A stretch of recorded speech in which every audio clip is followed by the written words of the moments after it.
Wow.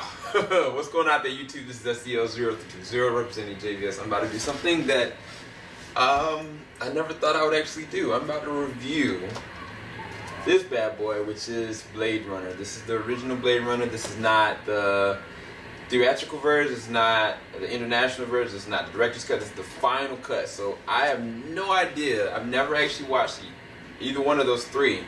I've only watched this, and I watched it 2 days ago. I re-reviewed over it. I've actually been looking at background footage. I looked at the anime. I'm going to be looking and overviewing some different things, but I'm going to try to break this down based on my understanding of what I perceive of it now. Not what everybody's acclaimed of it, but what I've been able to perceive from Blade Runner that was directed by Ridley Scott. This was actually written by, I believe his name is Hampton, Fancher. Fancher he actually did the screenplay for the new one, 2049. So I'm actually really curious to see how 2049 is going to be. But I'll say off the gate, just like I do in all my movies, I was very caught off guard by this film in the sense that I was in marvel with the cinematics, the cinematography in general, and specific certain dead shots, panned out shots, iconography, like these iconic moments of just kind of like having Deckard just walking down the street and just looking at the thematic world. Like I was like, man, so this is what Fifth Element paid homage to. This cinematic shot in the scope when like Deckard was like going and seeing like Rachel for the very first time and kind of doing the scan with her, and he was like, it's too bright in here, and then they're just like, you know, all of a sudden it just dims down, and now we have that technology here. When Deckard's going and he's just in his like quarters or whatever, going up the elevator and gets where he got to get, and all of a sudden you see Rachel to the side, he just kind of pulls out his gun. Like, those cinematic shots are very masterful.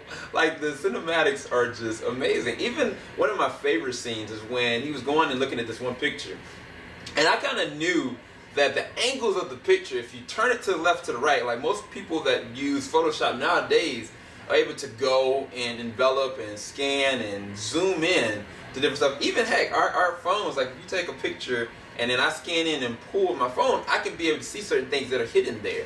And I was like, this technology is being displayed and platformed in this movie for one of the most coolest scenes. I was like, I've already got this technology, I can do this myself. But watching it and watching like kind of like the untold, like where is this gonna go, and it continues to zoom, it was just beautiful. So from Jump Street, for me, on the cinematic level, this was ahead of its time. Like, I did not realize, I don't know how I'd never seen it. I'd seen Star Wars, I'd seen Star Trek, I'd seen everything you can really kind of think of. Heck, I even remember He-Man, I remember Beastmaster, I remember all those different things. So, you know what I'm saying? I've seen most of Harrison Ford's films, but I've never seen Blade Runner. I'm not sure why, but I can definitely say, even from the look of Harrison Ford, like the crew cut that he has is a future haircut that most people have, because most of the time those movies in the 80s and even in the 70s, the hair was slicked back, or it was kind of like to the side or very long. It was very finely cut, and this is still something that's used today. There was a random upside down kiss that Deckard did to Rachel before she asked him, like, do you love me? And then he kind of kissed her or something. I was like, oh man, Spider-Man got that from that. So I'm giving you substantial iconic moments that happened in the film that I saw, but I can tell you that those are moments that will stick with me. So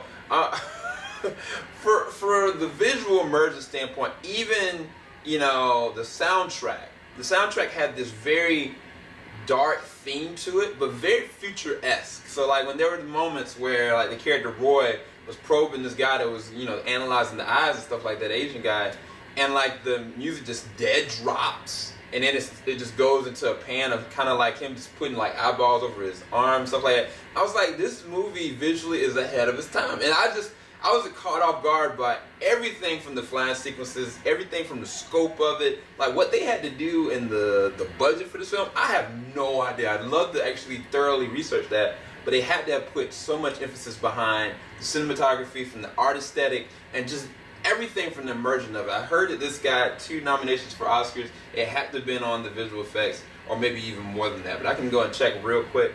The Oscar nominations were for the art direction and then best visual effects. The effects should have won. I don't know what won over it, but this is one of the best in terms of ahead of his time.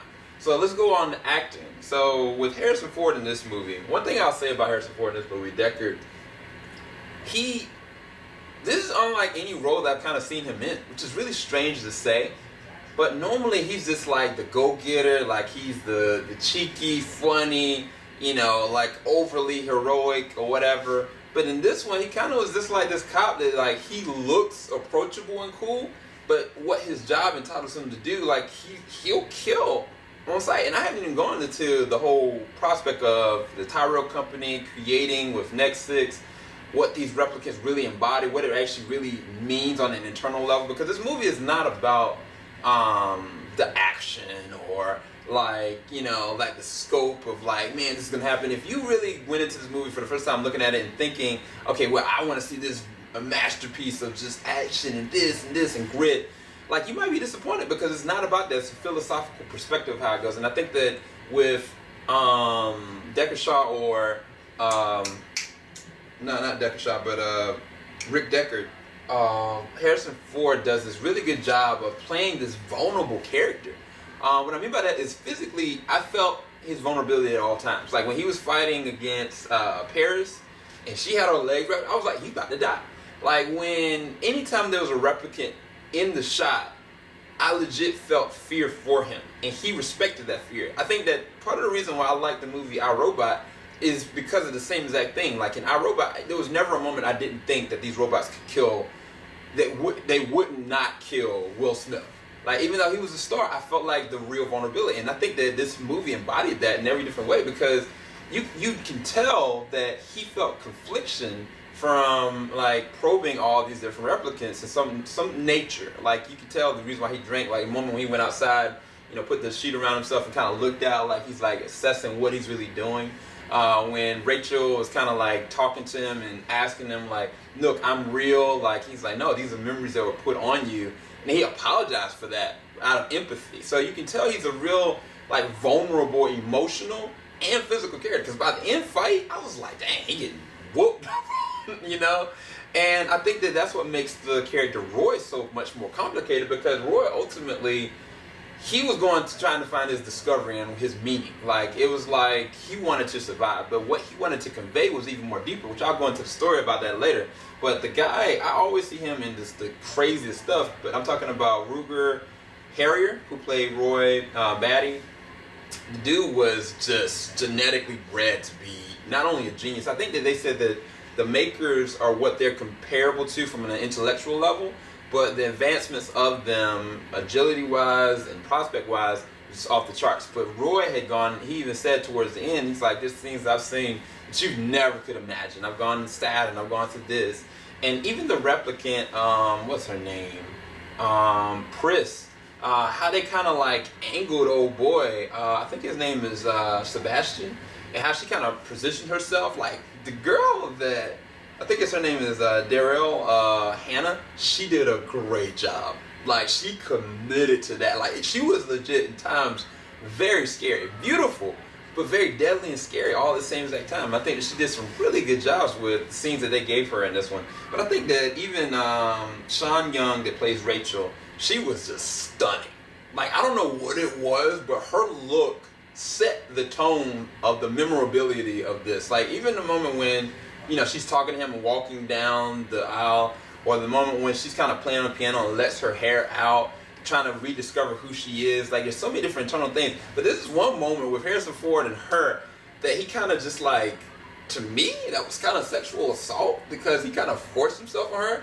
And I think that that's a good segue into the whole prospect of this movie, that from an idealistic standpoint, I felt like the replicants were a representation of not just slaves, but people that were ruled over.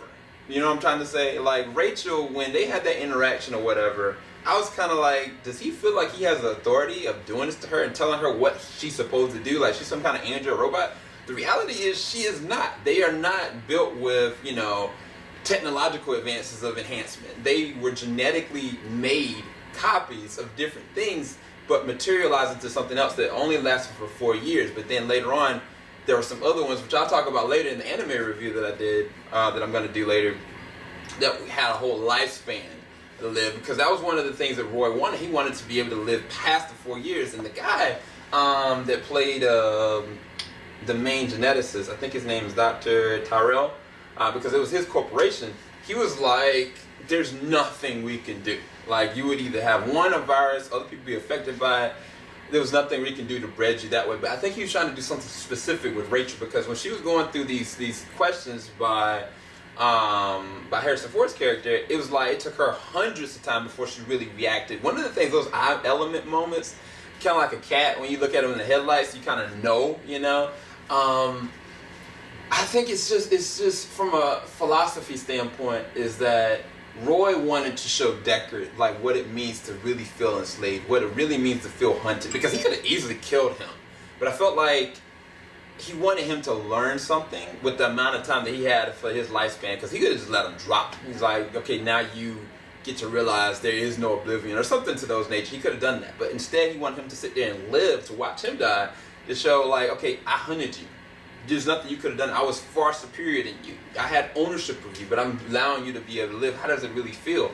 And that brought fear into Deckard's heart, because immediately he rushed back, you know, to Rachel, and he wanted to find out if she was still alive. And the other thing about this is, old dude that was Battlestar Galactica and Star Trek, I think his name is Gaff, who's always having these like random origami things. Like, Gaff let Deckard leave with the old girl knowing that she was a replicant.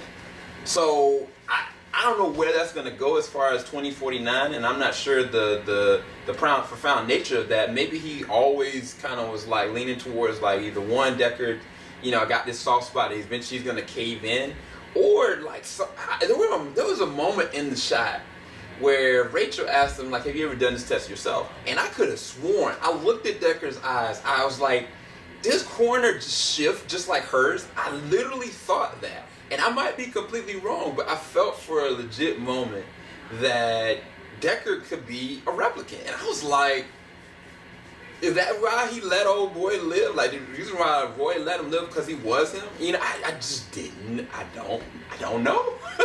Well, I guess I'll find out 2049. But either way, the whole reality that these people were bred and created not to, you know, like, all right, this is the advancement of mankind. This is how we're going to keep ourselves living longer. This is how we're going to... No, like, we're going to make you slaves and allow you to do labor for us, even though you have the ability and the strengths and the know-how and the knowledge to do far exceeding of us. No, we're not going to allow you to be equals to us. We're going to make you slaves in that. And, of course, whenever that happens, there's going to be a rebellion. Like, you can look at Prohibition, you can look at like what happened in slavery as far as African Americans, you can look at Indians, you can look at Jews. That has always been the reality, and I think that from an intellectual level, I think that's where the profound nature of this movie kind of collapses in, to make me want to go back and look at it again, because it's not even so much the action moments or the moments of like levity or the moments where death is happening. It's more so the character dialogue. I think the screenplay for this one was very profoundly written, and it might actually do better as a book, because listening to how they are able to convey with each other what they're trying to do, why they're trying to do it, and where some people are failing with that understanding and other people are really succeeding with like, okay, this is my reality. What do you expect of me to do about it? You know, kind of thing. And I think that's where this movie really excels. Like, it's more so not just a psychological kind of movie, but it makes you think. And it's an aesthetic art piece. It's a masterpiece from a cinematic level as much as it is trying to convey a message that is still trying to be understood now from different people that are on the outside looking in. And I think it's just, I don't know, it's profoundly amazing at so many different levels. I give the movie a 9.5 out of 10. I can't give it a 10 out of 10 just because the very final shot, I don't understand what Deckard is going to do, and I didn't understand what the character Gaff did, and I don't understand or know why Roy really let him live, other than what my understanding is, what he's trying to convey to him to understand what it means to be hunted. And even like the whole aspect of the replicants in general, you know, where are they trying to really take this? Because I feel like the humans really could have just went behind them, like rallied them, like, okay, I want to be like a replicant, not make them a slave, but let's like, all right, this is our new evolutionary movement that we can take as humans to recreate ourselves into this. Like, let's switch our consciousness into these kind of bodies. But no, he didn't do that. Instead, like, they had like a revolt, and then we put them on the market, basically saying, okay, I can have somebody like Deckard, who's a Blade Runner, that on site. And when he like legit went after a girl that was running down the street, she did try to kill him. She was running down the street, half naked. He just shot her. Like, it wasn't like, police, get out of my way. It wasn't like, nobody questioned why he just shot this chick until after the fact. And so he put 2 shots in her. She was out, and he felt conviction behind it. But the simple fact that he could do that, I was just like, man, what if that actually really happened to another person or another race? Like, if they could just be on site, like, all right, you're blackballed, so you're going to get killed without any recompense, and you have this classification of a police officer that can go and do that to you. Like, that to me just blows my mind. And I think that people won't think of it like that, but that's how I perceive it just based on today and looking at it. So I know I dissect this movie a little bit different than I really should have, but I wanted to give you my real clear-cut understanding of it. And I haven't even finished looking at the behind the scenes, and I know this is a long review, but again, I give this movie a 9.5 out of 10. Some of y'all ask, well, why don't you give it a 5? It's going to take me some more time to watch this and understand it. I've only looked at this and went over it twice in the past 3 to 4 days. So I'm not just going to say it's a 10 out of 10, but it is masterful. Like, the cinematography, the aesthetic, the writing. This is not your blockbuster, just hit kind of movie. This is something totally different that'll make you think. And from a science fiction nerd, this is mind-blowing. So either way, hopefully y'all enjoyed my review. Keep it locked. JVS ain't gonna stop. I'm going to check out this anime for Blade Runner called 2022. I already seen it already, but I want to look at it again so I can give you guys real clear-cut understanding of what I thought about it. And then coming up this Thursday is going to be 2049. Keep it locked. JVS ain't gonna stop. Peace, you guys.